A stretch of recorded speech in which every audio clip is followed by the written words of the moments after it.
රුවන්වැලිසෑය වැන්දි ජයසිරිමා බෝධීන් වහන්සේ වැන්දි සාදු කියලා බුදුගුණ කිව්වේ. සංගරුවනට දන් දුන්නේ. මල් පහන් පූජා කළේ.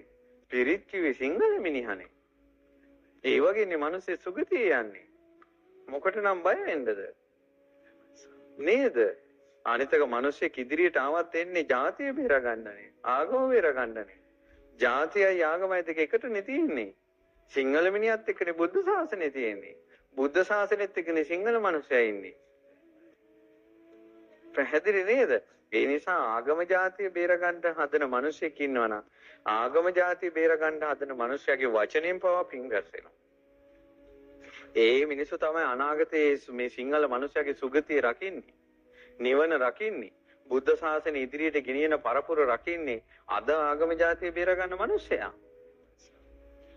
ඒ නිසා ආගම දැන් මේ වෙලාවේ මේ වාගේ වෙලාවක මිනිස්සයා හොඳට ජාතික අභිමානය ඇති කරගන්න ඕන, ඇති කරවන්න ඕන, ආගම දහම ගැන කැමැත්ත ඇති කරගන්න ඕන, ඇති කරවන්න ඕන. ඒ බුද්ධ ශාසනයේ තියෙන තේජස මිනිස්සයාට දෙන්න ඕන. ඒක මහා පිනක්. මේක මහා පිනක්. ඉතින් ඒ නිසා මහත්තයා මරණය අපි යම් දෙයකට බය වුණොත් එහෙම බය වෙන්නේ මරණයට බය නිසා. ඒ විදිහට තමයි මෙතන මේ විස්තරය තියෙන්නේ. තව විස්තරයක් තියෙනවා.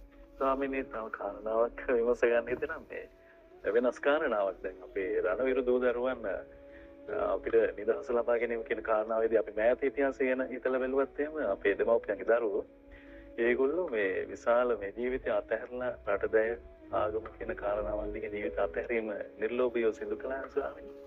ඒක මේ මහත්තයා මේ රණවිරුවන්ගේ ජීවිත ගැන නම් හරි පුදුමයි ඒකට හේතුව තමයි මහත්තයා මේ අපි දැන් අවුරුදු 10 වසරක් අපි නිදහසක් භුක්ති විඳානේ. ඊළඟට ලක්ෂ ගණන් දහස් ගණන් පිරිවරාගෙන ධර්මයේ දේශනා කළා, පින් දහම් කළා, කුසල් දහම් කළා. බයත තියෙනුනේ නැතුව සැරිසරුවා. දැන් මහත්තයා මිනිසු 500,000ක් එකතු වෙන තැනක වැඩසටහනක් කළොත් එහෙම වටේට ගාඩ් එක දාන්න බෑ. එතකොට මේවා නැතුව නිදහසේ අපිට කුසල් දහම් හැසිරෙන්න පින් දහම් කරන්න පරිසරයේ හැදුවේ රටදැය වෙනුවෙන් දීපුදුපු රණවිරුවෝ. මම නම් හිතන්නේ මේ පින්බලෙන් මේ මිනිස්සු නරක තැනකට යයි කියලා. රටදැය ආගම අවංකවම පහන් සිතින්. අවංකව රට ජාති ආගම වෙනුවෙන් ඉදිරිපත් වෙච්ච අය බොහෝ පින් රැස් කරගත්තා. ඔවුන්ගේ අතින් සිද්ධ වෙච්ච ප්‍රාණඝාත තියෙන ප්‍රාණඝාතේ පිනක් නෙවෙයි පවා. ද්වේෂේ පිනක් නෙවෙයි පවා. නමුත් රට ජාති ආගම වෙනුවෙන් කටයුතු කරපු එක පිනක්. ඒ වනාහි බලවත් පිනක්. ඒක පළවෙනි තැන තියෙනවා. ඊට පස්සේ මහත්තයා අදත් එහෙමයි. මේ මොහොතේ අද මිනිස්සු ඔක්කොම ටික සෙල්ලම් දාන්නේ අපේ කොල්ලෝ කිල්ලෝ ටික තුවක්කු ටික තියාගෙන ආරක්ෂාව තියාගෙන ඉන්න නිසානේ. මොනවාරි ප්‍රශ්නයක් ආවම කොල්ලෝ ටික නිදාන්න තියෙන්නේ. ඒ නිසා හැම ගෙදරකම මිනිස්සු මේ තෙරුවන් වැඳලා මේ රටදැය ආගම බේර ගන්න කොල්ලන්ට කෙල්ලන්ට පින් දෙන්න ඕනේ. මහත්තයා අපේ කාරණාව අනුව බලනකොට මරණය ගැන විස්තර තියෙනවා. මරණයේ හැඟීම් වල වේගයෙන් උණුසුම් වන බවක් ඇත්තේ. මරණය ගැන හිතච්ච ගමන් ඇඟ උණුසුම් වෙනවා. කෙලෙස් සහිත සත්වෝ මේ හැඟීම් වල වේගයෙන් උණුසුම්ව මරණයට දැති ගනිති. බය වෙති. මහරජාණෙනි නිර්සත්වයන් ඒ නිදහස් වන්නට කැමැතිවත් මරණය ඉදිරියේ දැති ගන්නවා බය වෙනවා කියන්නේ.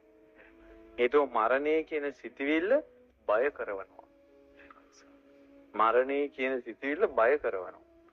ඒකයි ශ්‍රාවකයාට නිතර පැමිණෙන්න එන මරණය ගැන හිතලා මරණ සංඥාව හිතට අරගෙන නිර්භීතව ධර්මයේ පුරුදු කරන්න හිතක් හදන්නේ මරණානුස්සතිය. වීරිය ඇති කරවන්නේ. ඉතින් ඒ නිසා